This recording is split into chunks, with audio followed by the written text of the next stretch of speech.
Euh, Bonjour à tous. Est-ce que vous m'entendez correctement? Merci d'être là. On est très content de partager cette présentation et de faire découvrir ou redécouvrir nos activités au CIGEO. Euh, Cette présentation va déjà se présenter globalement et puis on va rentrer ensuite dans les instruments, puisque ce sont les conférences instruments, avec différents instruments qu'on va passer en revue, avec à chaque fois des applications derrière. Donc le CIGEO, pour la faire rapide, on est là depuis 2006, toujours là. Et donc, on a un responsable scientifique, c'est Vincent Godard depuis quelques années. Moi, je suis responsable technique. Lucas Langour nous a rejoint il y a un an, ingénieur d'études CNRS. Avant, il y avait Philippe Dussouillet qui est parti en retraite il y a 4-5 ans.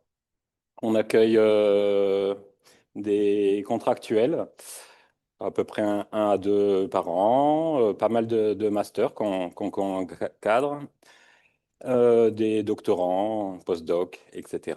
Et on offre une plateforme de géomatique globale, de l'acquisition de terrain, levée de précision, de drones. On fait de la télédétection et un certain nombre d'analyses spatiales, SIG, 3D. Et puis on tente de restituer ça sous forme de cartographie, d'interface web et de base de données. Donc on va vous présenter tout ça. Je vais laisser Lucas se présenter puisqu'il est nouveau. Merci. Du coup, comme le disait Jules, effectivement, ça fait maintenant près pile un an que je vous ai rejoint, avec plaisir.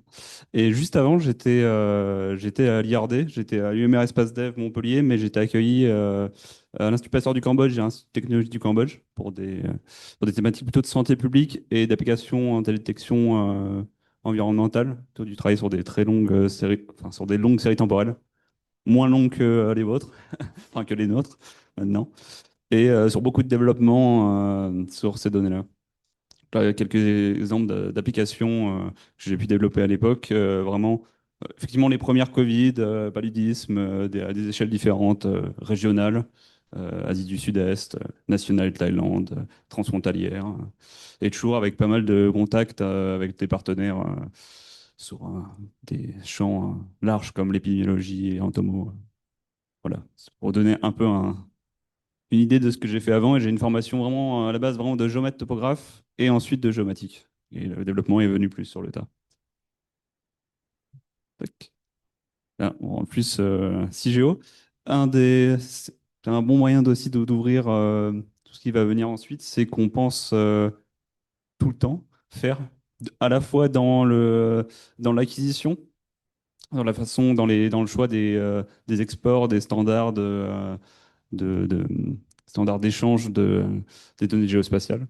Et du coup, on a à cœur justement d'y penser à chaque moment pendant les traitements, aussi bien que dans la valorisation et dans la réutilisation. Donc de penser à les licences et tout ça. On reviendra dessus un peu plus tard. Vas-y, tu... Au CIGEO, on a des parties aussi d'enseignement. Surtout Jules qui intervient sur les masters et sur lequel j'assiste un peu également sur différents masters, STPE, AGE, GERINAT, COST. Également, on, on intervient sur la dissémination, plutôt la fête de la science, printemps des sciences, l'accueil des secondes, troisièmes. Tous les ans, quand on encadre des stagiaires de M1, M2, souvent l'an dernier, on avait 5 stagiaires. Cette année, on va être 6, donc 6 stagiaires. Donc, voilà, une grosse partie euh, qui nous prend le printemps.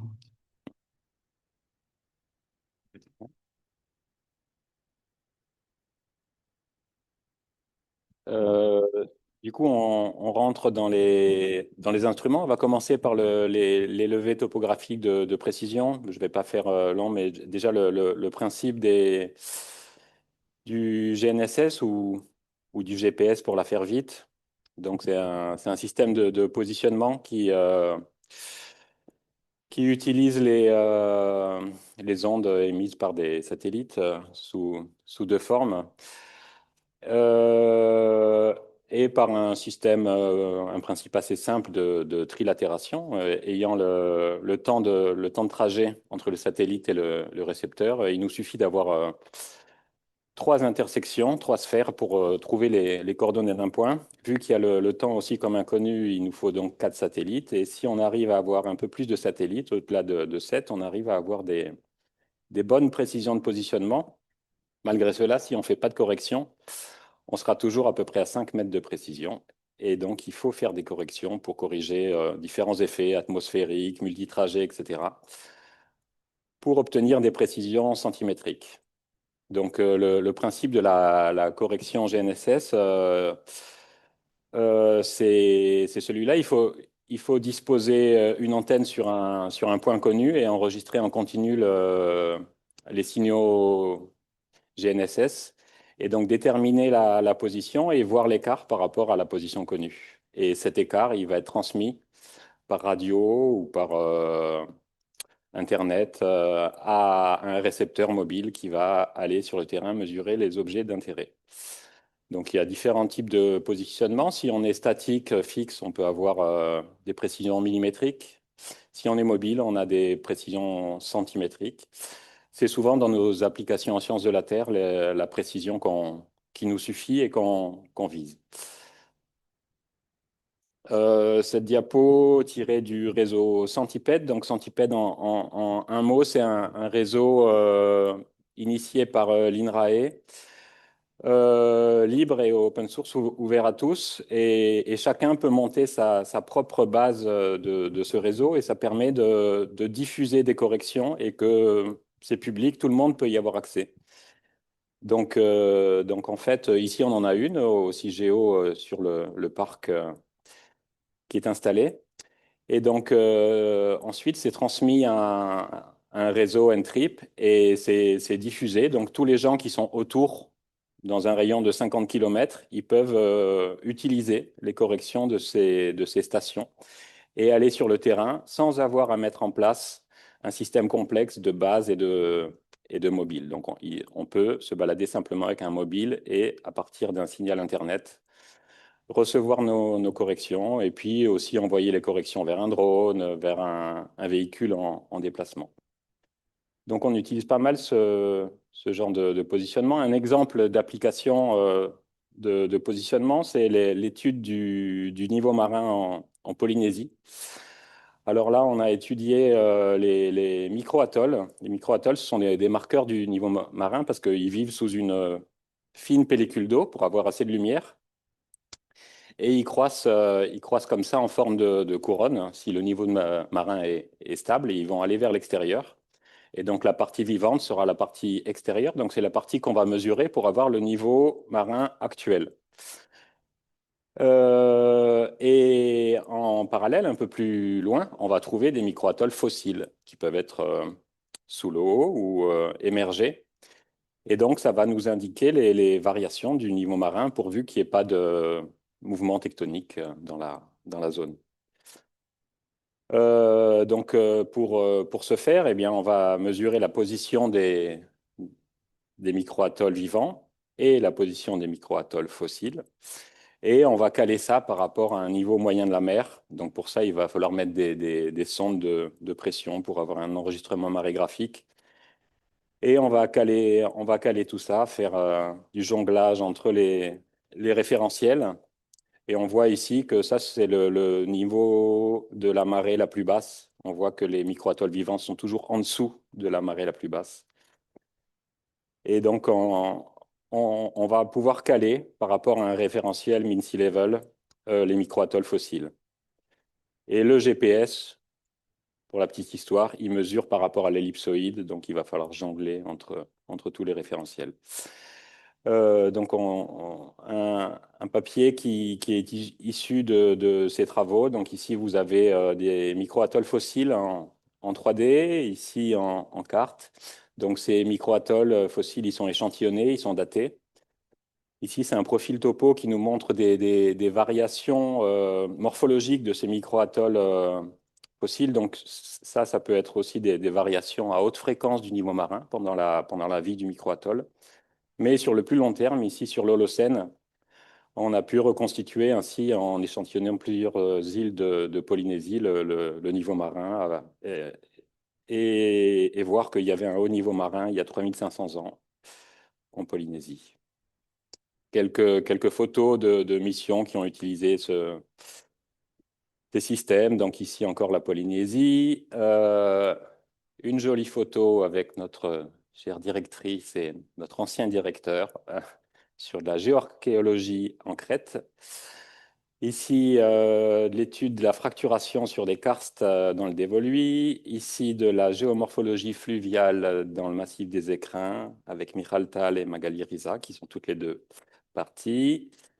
Ici, de l'enseignement sur les plages de Marseille et puis de la sédimentologie en Camargue. Bon, on a une liste de matériel topographique. On a certains systèmes qui sont récents, d'autres qui sont un peu plus vieillissants, mais c'est des bons matériels. Donc, on a une base centipède CIGEO et on a aussi une station totale tachéomètre, ancienne mais fonctionnelle. Maintenant, on passe à une autre échelle, à l'échelle de la télédétection. Donc, télédétection, tout ce qui est à distance, hein. Les mesures à distance, donc on va acquérir un certain nombre J'ai tiré cette image du site de la NASA. Euh, un certain nombre de variables environnementales qui vont être mesurées, qui vont être importées dans un système d'analyse où on va transformer, modéliser, visualiser ces données pour ensuite en sortir des belles cartes et des graphes afin de pouvoir travailler sur certaines problématiques. Un exemple de télédétection, on va dire, moderne, euh, où on a calculé ici la bathymétrie à partir d'images multispectrales, de séries temporelles d'images multispectrales Sentinel-2. Donc ces images Sentinel-2, elles sont disponibles gratuitement auprès de Copernicus. Et on peut y accéder à travers des protocoles d'accès direct, ça s'appelle STAC, où on va sélectionner une fenêtre temporelle, une fenêtre de couverture nuageuse, une région, des marées, etc. Et on n'a pas besoin de télécharger des masses d'images qui seront énormément volumétriques et on peut juste avoir l'extrait de ce qui nous intéresse et ensuite travailler sur ces données. Donc là, ici, il a fallu faire des corrections de la réflexion spéculaire du Soleil sur l'eau. Et puis caler un modèle. Alors, il y a un modèle empirique qui fait le ratio de la bande bleue sur la bande verte pour trouver la profondeur. Et vu que la bathymétrie, ce modèle, il va être impacté aussi par le substrat, la nature du substrat du fond marin. Des fois, il faut utiliser des modèles de machine learning comme le random forest pour caler un meilleur modèle. Euh, Et donc, le résultat de ça, ici, vous avez, bon, ça c'est la bathymétrie hein, qu'on voit superposée ici au fond à l'image satellite. Et là, vous avez un profil topographique. En rouge, c'est la bâtie issue du multispectral. Et en vert foncé, c'est le LIDAR, la donnée de référence. Et donc ici, vous voyez la corrélation des différents modèles. Ici, une très bonne corrélation parce qu'il y a des bonnes données de référence et des précisions, une RMSE qui va de l'ordre d'une trentaine de centimètres et qui va bien sûr décroître au fur et à mesure qu'on s'enfonce dans l'eau. Quelques limites à ces méthodes, c'est la turbidité qui va bloquer la méthode, la profondeur de pénétration, on va jusqu'à 15 mètres à peu près, après ça devient difficile, et les variations du substrat marin qui peuvent impacter aussi sur la bathymétrie. Un mot sur l'infrastructure de recherche française Dataterra.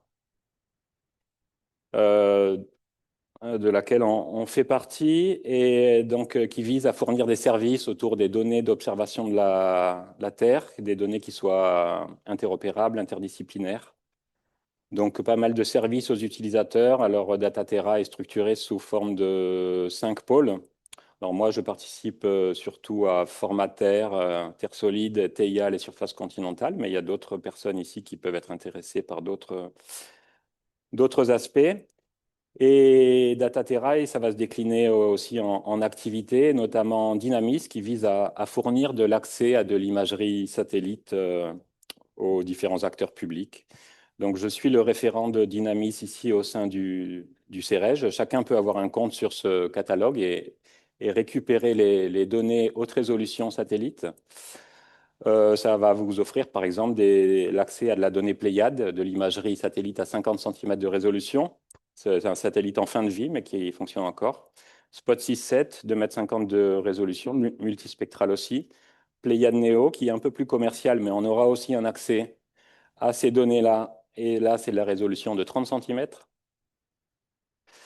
Et tout ça, c'est sur le catalogue Dynamis. Et bientôt, il y aura aussi ce Co3D, c'est de la topographie issue de satellites sur le globe entier. Ça offre aussi quelques services de calcul à la demande pour les gens qui peuvent pas, qui n'ont pas les ressources pour traiter les données haute résolution. Eh bien, vous pouvez charger des données du catalogue et utiliser ces services de calcul, par exemple, pour générer de la topographie, un modèle numérique de surface, ou la même chose, mais à partir d'images déclassifiées des satellites espions américains. Bon, un exemple ici de telle reconstruction de relief sur l'Italie, sur le mont Vettore, où il y a eu un séisme en 2016, sur lequel on reviendra. Et cette image-là a permis donc de faire une cartographie de la zone de faille. Alors maintenant, des exemples de ce que nous, on fait ici, ou on a pu faire en utilisant des images Pléiades, donc à 50 cm de résolution. L'objectif, c'était de dériver des variables morphologiques qui vont nous donner des informations sur la tectonique, le climat, les variations du paysage. Donc ici, vous avez l'image Pléiade, la donnée de référence LIDAR. Ici, c'est un site en Californie. Et le MNS issu de Pléiade.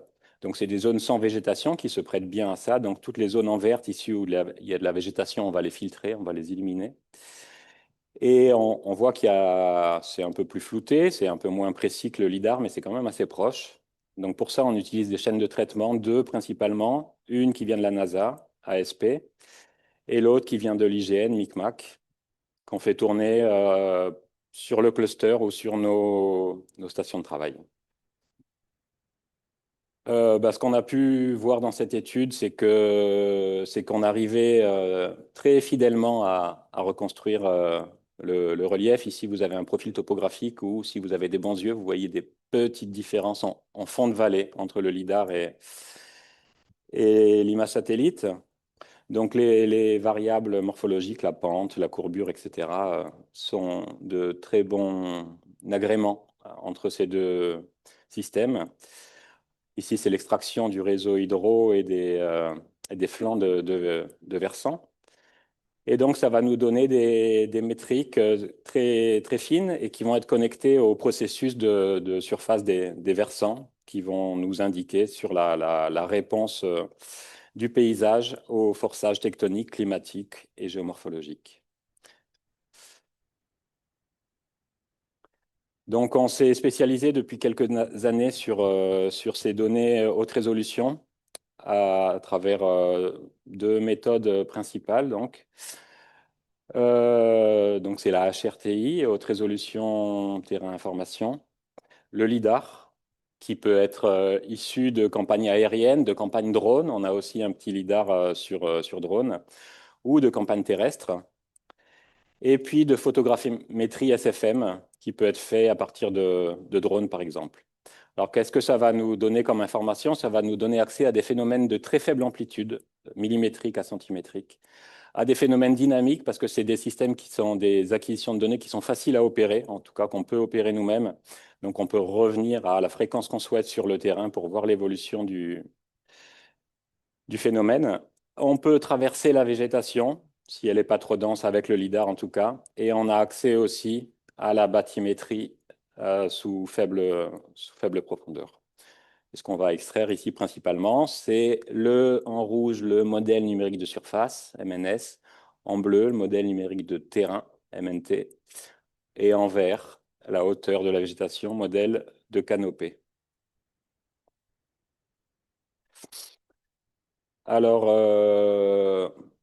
je ne vais pas rentrer dans les maths de la photogrammétrie, mais la méthode de photogrammétrie, donc ça vise à inverser l'équation d'image qui est bien connue, qui permet de passer des coordonnées images en 2D, pixels, aux coordonnées 3D, pardon, du monde réel, à partir de parallaxes entre images.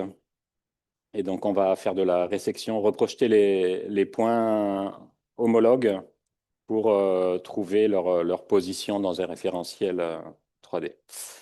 Et il y a eu des évolutions récentes, notamment l'algorithme SIFT, qui a permis de faire émerger cette méthode dans les champs des géosciences et dans d'autres champs encore, qui mixe des algorithmes de vision par ordinateur et de photogrammétrie. Et donc maintenant, avant, on faisait ça avec 2 ou 3 images. Aujourd'hui, on fait ça avec plein d'images. Et donc, on peut aller finement sur les objets, les observer, les prendre en photo sur toutes les coutures et en faire une restitution. Euh, la chaîne de traitement pour faire ça, pour faire de la photogrammétrie, donc il y a l'acquisition des données. Il faut qu'on ait des références au sol, donc on va positionner des cibles au sol. Ensuite, il faut qu'on récupère les images, les photos, ainsi que les coordonnées des prises de vue et des angles de prise de vue. Et puis après, il y a toutes des moulinettes de calibration, d'aérotriangulation pour générer des nuages de points qu'on va pouvoir ensuite classifier, ces nuages de points, et post-traiter pour en sortir des modèles 3D finaux, des modèles numériques de surface, des orthomosaïques, des modèles numériques d'affleurement qu'on va pouvoir étudier en laboratoire sur des choses qu'on n'a pas pu faire sur le terrain. Le LIDAR, le principe, c'est un système laser à très haute fréquence, 200 000 points par seconde à peu près, dans toutes les directions. Et le faisceau laser, en fait, il va être réfléchi par les différentes strates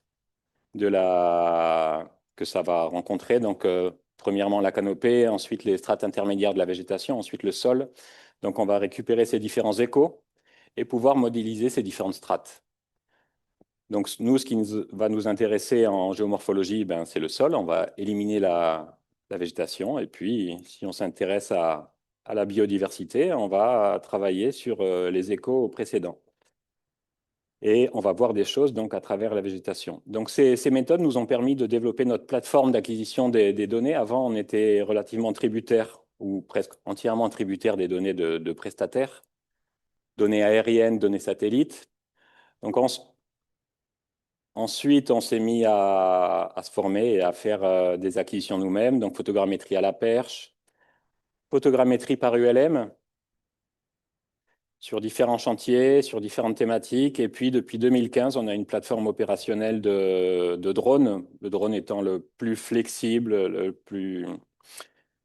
qui couvre pas mal de cas de figure possibles. Donc maintenant, on utilise quasiment que le drone pour nos acquisitions.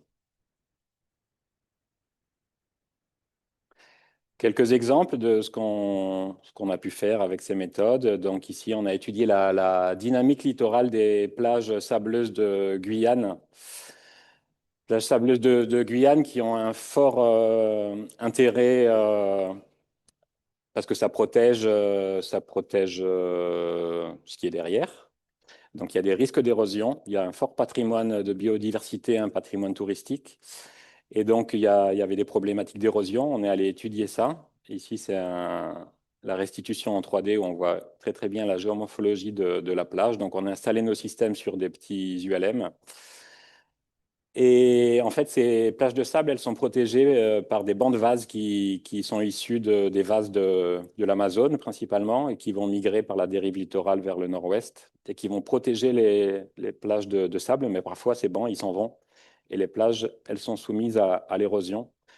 Donc ici, sur la plage de Cayenne, on a pu montrer les phénomènes de déplacement des sédiments, les quantifier et montrer que c'était un système de rotation de plage. Les sables, ils vont d'un côté, et puis après, ils basculent de l'autre côté en fonction des migrations des bancs de vase.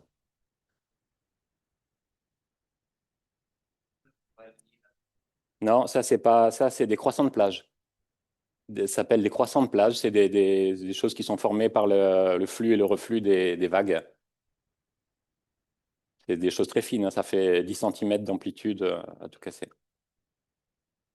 Et ce qui est gros, là, c'est la végétation, hein, qui- Donc, la plateforme drone qu'on a montée, donc, qui est opérationnelle depuis 2015, j'ai mis les drones les plus récents. C'est une plateforme homologuée pardon, par le CNRS, la DIRSU, qui est notre exploitant, notre coordinateur et chef au niveau des drones, et par la DGAC. Donc, aujourd'hui, on est 3 télépilotes, Lucas, Johan Kennel, qui fait de la géophysique avec les drones, et moi-même aussi, télépilote et correspondant de sécurité aérienne. Donc, il y a pas mal de réglementations à mettre en œuvre et à respecter, pas mal de techniques. Et la plateforme drone, bon, voilà, on a pas mal de machines. Les machines les plus récentes, elles ont des capteurs de positionnement, capteurs GNSS RTK qui nous permettent de limiter le nombre de cibles au sol. Donc, d'aller plus vite dans l'acquisition des données. On a aussi une aile volante qui permet d'avoir plus d'autonomie, de couvrir des grandes surfaces. Et puis un gros porteur qui peut embarquer différents capteurs, de l'optique, du thermique, et on a un capteur LIDAR également. Et il y a une nouvelle réglementation qui nous ennuie un peu, mais qui est la réglementation européenne qui nous oblige à mettre à jour nos machines ou voire à en racheter. Euh, un exemple d'application sur les bancs de vase en Guyane, donc sur la biogéomorphologie des vasières. Donc ces vasières-là, elles vont être colonisées par la végétation avec le temps, si elles sont stables. Et il y a un biofilm qui se développe en surface, des cyanobactéries, on voit cette teinte verdâtre pardon, ici. Et en fait, les crabes, ils adorent ça, le biofilm. Et donc, ils viennent le manger.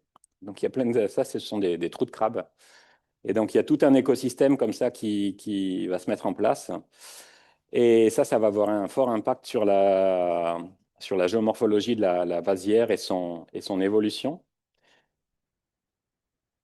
On a mis en œuvre des acquisitions par drone. Et donc, on voit ici que bon, la vase, c'est pas trop pratique à pratiquer, hein. Il faut aller s'échouer à marée haute, attendre que la marée descende et puis voilà, rester échoué. Et puis, on peut pas trop manœuvrer. Donc, en drone, on peut bien voir les choses. Et donc, ici, ce qu'on a mis en œuvre, on a fait de la télédétection, du machine learning pour faire de la classification, extraire la couverture de cette vasière et voir la position des trous de crabe, c'est les points ici, par rapport aux différents objets, aux vasques et autres qui se trouvent là. Un exemple ici de ce qu'on peut observer sous un couvert végétal. Ici, on est à Puy-Ricard, pas très loin d'ici. Ici, c'est la touloubre qui passe, c'est sa ripisylve. Et ça, c'est le nuage de points lidar en coupe. Donc, on voit très bien la structure de l'arbre. Et ici, on voit les berges de la rivière et puis le fond de la rivière, des choses qu'on ne pourrait pas observer par d'autres techniques. Donc, un exemple en photogrammétrie. Si on essaye d'observer ça, eh bien, on voit une certaine rugosité. En fait, c'est l'herbe qu'on voit. Et sur les arbres, eh ben, on ne traverse pas la végétation. Ici, c'est le modèle numérique de terrain issu de LIDAR, mais d'une base de données nationale qui est très bien, mais qui est limitée en résolution, le LIDAR HD de l'IGN. Et ici, on voit qu'avec notre acquisition drone, selon 2 traitements, eh bien, on arrive à reconstruire très très bien les berges et le talweg de cette rivière.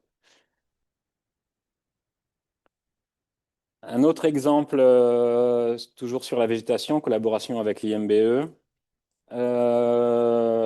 où on a cherché à estimer l'évolution de la biomasse, de la garrigue en fait, avec des acquisitions LIDAR, dans un contexte d'aridification.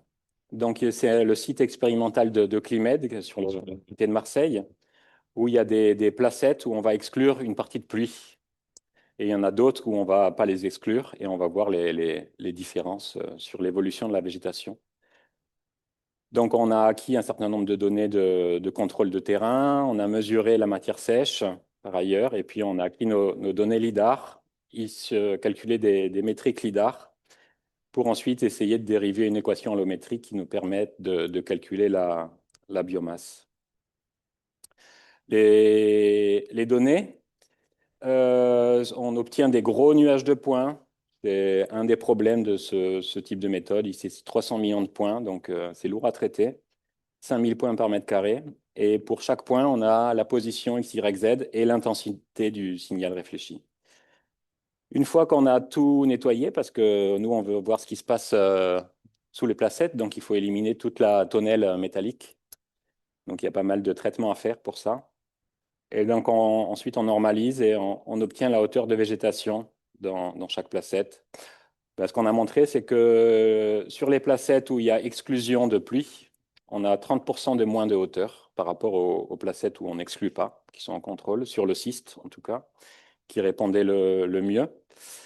Et ça correspond à la quantité de pluie qui est aussi exclue, 30% avec ce système de tonnelle, c'est la quantité de pluie qui est exclue. En termes d'observation de la mesure de la hauteur de canopée, on a des écarts de 1 à 2 cm entre la mesure LIDAR et la mesure terrain. Et on a dérivé une équation allométrique assez simple qui fait la relation entre la hauteur de canopée et le stock de carbone. Voilà, une première relation qui est cohérente, mais qui nécessite d'être affinée. On a aussi mis en place un système où on installe un capteur magnétique sur les drones qui nous permet de faire des cartographies magnétiques qui sont d'habitude faites à la main en se baladant avec des systèmes. Donc ça permet d'aller plus loin, plus vite. Et on a mis en œuvre cette méthode sur des cratères d'impact de météorites à Rochechouart et à Garnos en Norvège. Ici, c'est Rochechouart. Et ici, c'est Johan sur les serpentinides du Cap Corse. Donc, c'est des zones qui sont difficilement praticables à pied. Et en drone, ça va nous donner une échelle intéressante pour ces cartographies. On fait pas mal de modélisation d'affleurement numérique euh, par drone ou à la perche. Bon, ici, en rappel, c'est moins pratique faire de la perche en rappel que faire du drone. Euh, et ça nous permettait, c'était avec le géoparc géologique, d'étudier la fracturation de la dalle aux ammonites de Digne-les-Bains, qui était en train de glisser, de se déformer, qui menaçait de s'effondrer. Donc, on voulait voir les déformations et faire une sauvegarde numérique patrimoniale de cette dalle aux ammonites. Donc ici, c'est le modèle 3D, c'est un plan moyen qui passe par la dalle, et puis ensuite on a calculé les écarts par rapport à ce plan moyen. Ça nous permettait de mettre en avant là où il y avait le plus de déformations. Ici, c'est un profil topographique. Et avec Jean-Claude Hippolyte, on a fait l'interprétation géologique de cette dalle aux ammonites et de ces nombreuses fractures, failles, qui résultent d'une part de l'histoire géologique des Alpes, et d'autre part des déformations récentes. Et donc, suite à cette cartographie, ce travail d'analyse, eh bien, il y a des mesures de protection, de sauvegarde, d'aménagement qui ont été mises en place. Et la dalle a été pérennisée, sauvegardée, et voilà, on peut toujours la voir. Quelques exemples qui utilisent différentes échelles, une approche à différentes échelles. Ici, on est en Italie, ou en 2016, au centre de l'Italie, à côté d'Amatrice, où il y a eu un séisme qui a fait 300 morts à peu près, beaucoup de dégâts, un gros traumatisme. Et donc, ici, le modèle numérique de terrain issu d'images satellites, pardon, a permis de reconstruire la cartographie de la segmentation de la faille, faille principale, puis les failles annexes. Ici, on voit une photo de terrain où il y a des petites personnes là par rapport à l'escarpement, donc un gros escarpement. Et puis, ce qu'on a montré, voilà, ici en vert, c'est avant, voilà, il y a eu quelque chose d'assez exceptionnel sur cette faille, c'est qu'il y a eu un séisme en août, et puis il y a eu un deuxième séisme encore plus puissant en fin octobre. Donc le premier séisme en août, là on est sur le miroir de faille, il a fait exhumer une bande là d'une vingtaine de centimètres à peu près partout. En novembre, il y a eu de la neige, on est sur le même endroit, et il y a eu un deuxième séisme encore plus puissant. Il n'y avait plus personne ou plus grand monde dans la zone, donc il y a eu moins de dégâts, et il y a eu de 120 centimètres jusqu'à 2 mètres d'exhumation. Donc ici, on a pu mesurer précisément, en corrélant les deux modèles 3D, les déplacements relatifs de chacun des blocs. Et puis, on avait eu la bonne idée aussi de mettre des repères GNSS qu'on a mesurés avant-après. Et on a une excellente corrélation avec un hanging wall qui a chuté de plus d'un mètre, un footwall qui a rebondi de quelques 15 centimètres, avec un certain déplacement horizontal également. Et on voit la même chose sur la corrélation des modèles 3D.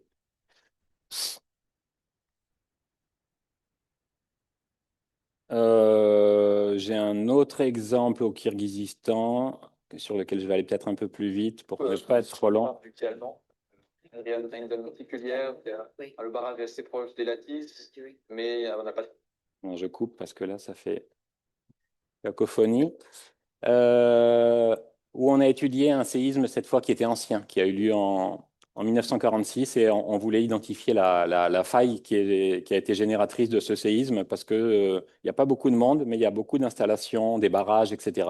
Et donc, si des séismes se reproduisent dans cette zone, ça va avoir des impacts très importants sur les populations qui sont plus bas. Et donc, on a fait pareil, une cartographie de la segmentation de la faille, et on a fait pas mal de drones aussi, qui nous a permis, ici c'est le modèle numérique de terrain issu d'images satellites, et ici c'est de drones, donc de cartographier en détail la zone de faille. On voit ici des drains qui sont décalés, des petits bassins, des structures tectoniques comme des poules à part, des fentes de tension. Et donc, on a mesuré des décalages tout le long de la faille sur plusieurs dizaines de kilomètres, des décalages qui sont représentés ici, qui sont ensuite cumulés dans une fonction de densité de probabilité et qui nous permettent d'extraire les décalages les plus probables. Ici, ce décalage de 7 mètres qui correspond au séisme de 1946. Et si on zoome sur ces données-là à une échelle millimétrique, là, on est en Italie, et bien ces séismes, quand ils vont se produire, donc il y a une partie qui va être exhumée, donc ça va être un beau miroir de faille tout lisse, et plus le temps va passer, plus ce miroir de faille il va être altéré. Et donc il y a une rugosité de surface qui va se créer. Donc est-ce que par analyse de la rugosité, on va pouvoir retrouver les séismes passés? Donc pour le savoir, eh ben, on a aussi échantillonné ici un transect, et on a fait des datations cosmonucléides. et identifier certains séismes. Et on a fait des transects de rugosité du haut en bas. Et ce qu'on voit, c'est qu'à travers la rugosité, on arrive à retrouver deux événements qui sont identifiés sur les datations de nucléides et qu'on retrouve aussi deux autres événements qui ne sont pas dans les nucléides, mais peut-être que voilà, c'est des événements qui ont existé et qui ne sont pas retrouvés sur l'échantillonnage. On fait aussi du développement instrumental. Alors là, on a monté une structure de photogrammétrie pour les petits échantillons et les fossiles. C'est un projet à visée pédagogique initié par Baptiste Sucheras-Marx. Yann Ternois aujourd'hui qui utilise cette structure, donc où on a quatre appareils photo qui sont synchronisés qui vont regarder un objet qui est placé sur une table tournante à même distance.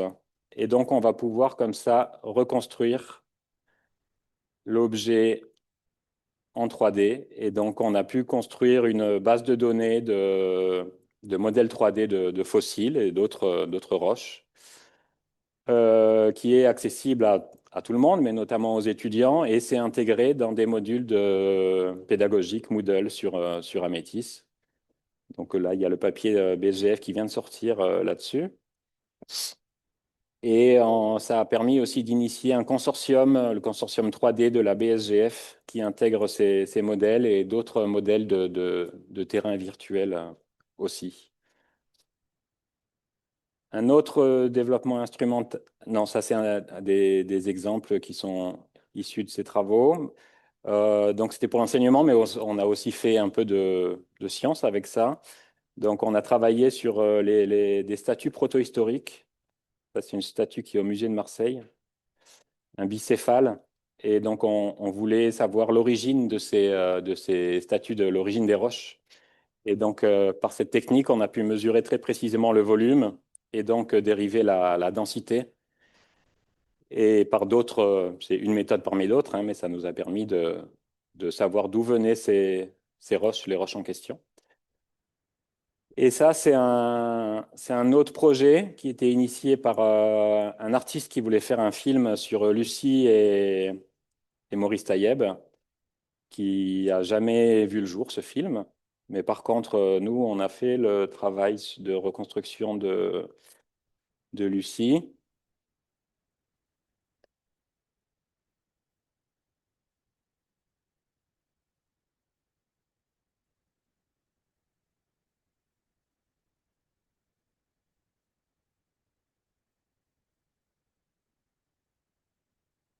Euh, et le dernier développement instrumental, c'est le banc d'imagerie des carottes. C'est notable comme développement parce il a intégré les quatre équipes des IT, des quatre équipes du CEREJ, plus un soutien de la direction technique de l'INSU. Donc, il y a notamment Vladimir Vidal qui est en charge de toute la partie motorisation, automatisation du banc. Et moi, j'ai fait la chaîne logicielle pour la reconstruction des orthomosaïques qui permet d'obtenir des images de demi-carottes de sédiments à une résolution de 15 microns, jusqu'à 10 microns on peut aller. Ici un spéléothème, ici une demi-carotte de sédiments, ici on voit les grains de sable. Et ça permet aussi de reconstruire des carottes de roche en 3D. Ici une carotte de roche avec des rudistes. Donc on a la 3D et on va pouvoir dérouler la carotte pour avoir une photo. D'ailleurs, si vous êtes intéressé, bientôt le 10, il y a une réunion spéciale BIC. Le 8. Le 8, le 10, il me semble.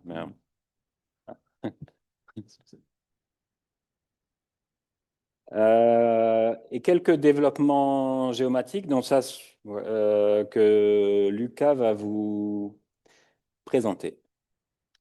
Alors, il y a pas mal, il y a des développements, enfin, beaucoup des développements sont développés avec l'aide du CIP. parce qu'ils nous mettent en place soit des VM pour mettre en place des bases de données et des sites web projets, donc sur des machines vraiment dédiées pour ces projets, ou des outils plus global. Par exemple, Qfile Cloud et Orchestra. Qfile Cloud qui est plutôt pour la synchronisation. Je vais revenir un tout petit peu après dessus.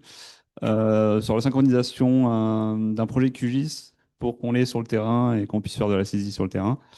Et Orchestra pour la partie métadonnées, mais aussi exposition des données géospatiales sur les standards OGC. Et aussi des développements, pas forcément que des développements web, on fait également des développements euh, plus projets ou pour adapter voilà, l'adaptatif. Donc, voilà. Effectivement, ça refait le lien avec Faire, dont je parlais juste avant. C'est depuis bientôt un an, il y a une installation Orchestra qui est donc un ensemble d'outils dont GeoNetwork qui permet la gestion de métadonnées, de données spatiales, et également GeoServer pour pouvoir exposer typiquement les MNT qu'on peut produire, les orthophotos, ce genre de choses qui sont produites, pour pouvoir les exposer sur des flux à être réutilisables directement dans toutes nos applications un peu grand public de 6G, QGIS, exposition, et vraiment que on soit vraiment dans le côté accessible, leur utilisation, et de rendre tout ça accessible et clair. Et également, là, c'est un développement web vraiment très récent. C'est un peu l'exemple de développement un peu projet ou qui naissent de terrain. Et là, c'est un outil pour passer d'un profil, enfin de cross-section, à des transects donc projetés, et de pouvoir les visualiser avec une interactivité entre. Si on clique sur un point de la carte, on voit là où on est là où on est sur la vue sur le, Le sur le profil. transect, et inversement. Donc, de- et dans l'idée que ce soit facilement utilisable en sortie de terrain, et qu'on ait toujours en sortie des, euh, des jeux de données qui soient standardisés, qui soient conformes aux standards de l'OGC et aux recommandations de l'OSGEO. Et rapidement également sur Qfield, qui est que sûrement quelques-uns d'entre vous connaissent, parce que c'est également aussi possible de l'utiliser en mode offline, donc de pouvoir préparer un projet QGIS et de le packager pour pouvoir l'importer sur le terrain. C'est euh, c'est assez pratique parce que du coup, ça fait un workflow qui est vraiment tout intégré. Et la facilité du coup de l'outil Qfile Cloud dont je parlais juste avant, c'est potentiellement sur des projets à long cours, avec de la collecte de terrain à plusieurs, c'est d'avoir des remontées synchronisées, du suivi temps réel, et de faciliter cette gestion-là. Et il y a des évolutions assez récentes qui permettent justement d'avoir ce qu'on appelle des opérations Gogo, donc de pouvoir créer des points avec certaines opérations géométriques quand on ne peut pas s'approcher de l'objet. Et en plus, on a la possibilité sur Qfield, je vais arrêter sur Qfield, je prends trop de temps, de pouvoir connecter Qfield à nos récepteurs GNSS en RTK, et de pouvoir avoir nos relevés qui soient à la précision la meilleure qu'on puisse, enfin la meilleure précision qu'on puisse avoir. Et voilà. Ouais. Et également, on gère pas mal de licences. Pour l'instant, non, aussi en train de basculer sur une VM pour les gérer, mais sur ArcGIS, sur une licence de site qui est avec Ouais, un EcoRev. mot là-dessus.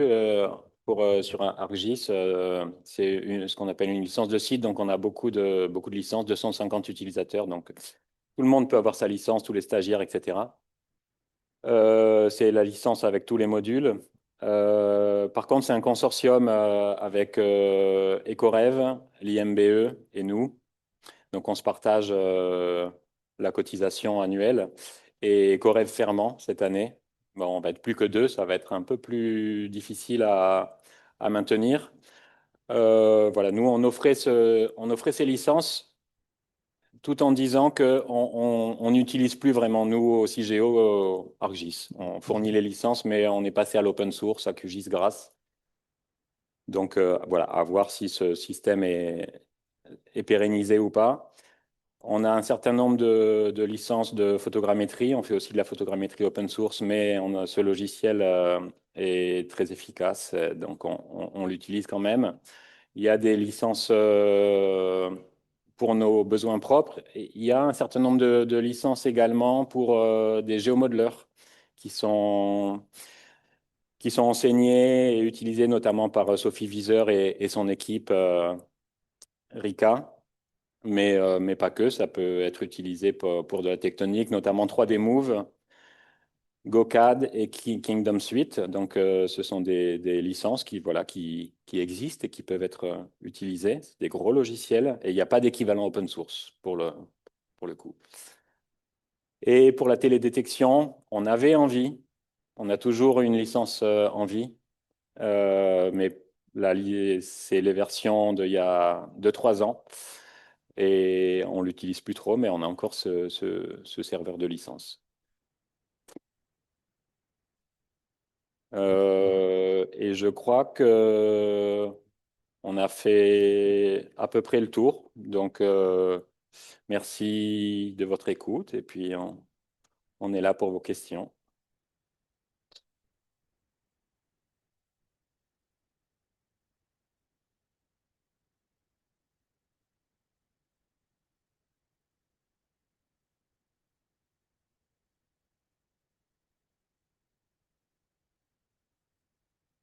Merci beaucoup. Alors, j'ai deux questions.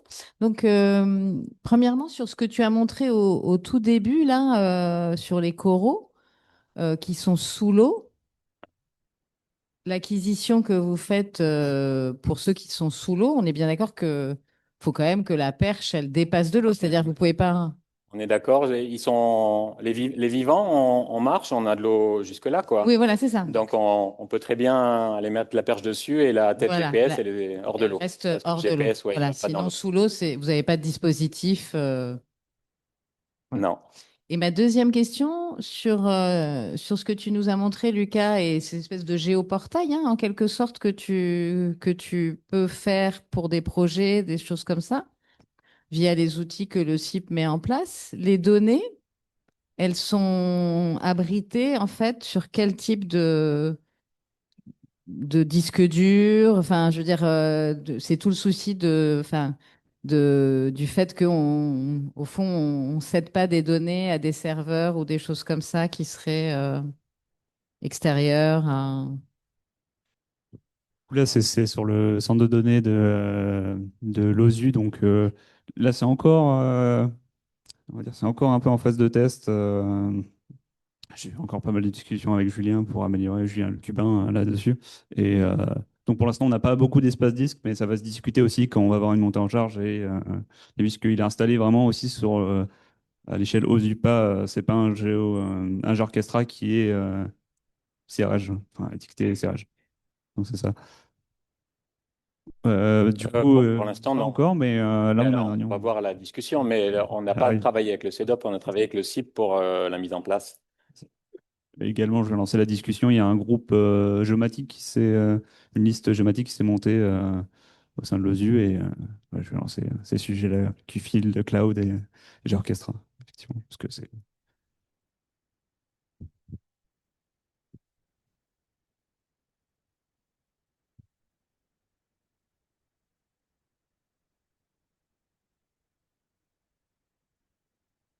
Merci, super hein, comme exposé. J'ai une question sur Dataterra, Oui. auquel vous êtes abonné, parce qu'il faut être abonné sur Dataterra.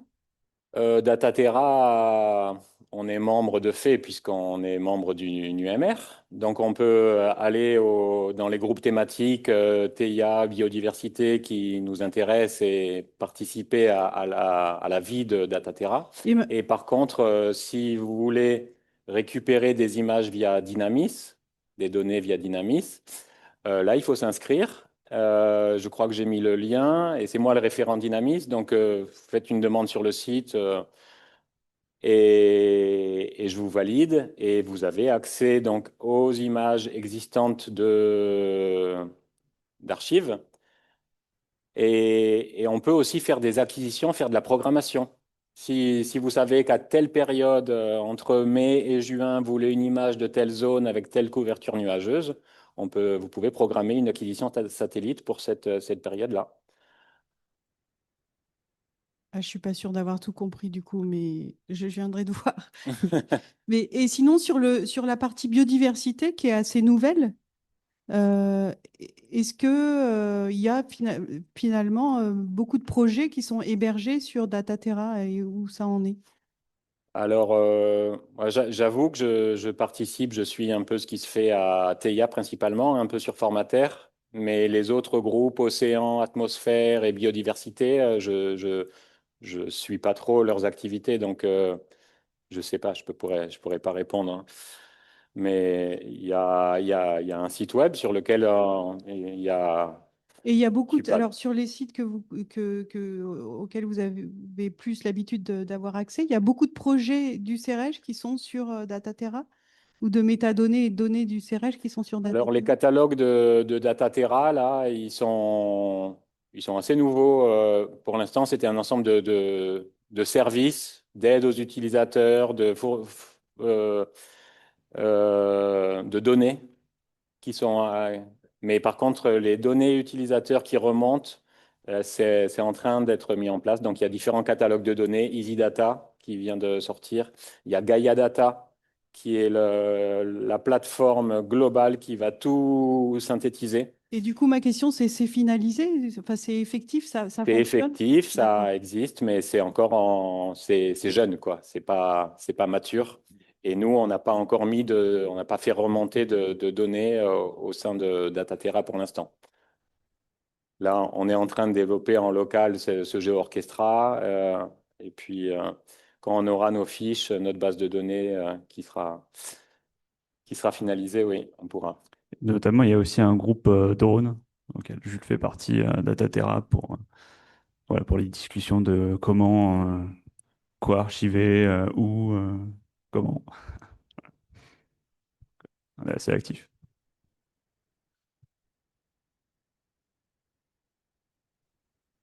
Je ne sais pas si en ligne, je vois personne sur le chat. Non, apparemment, il n'y a rien.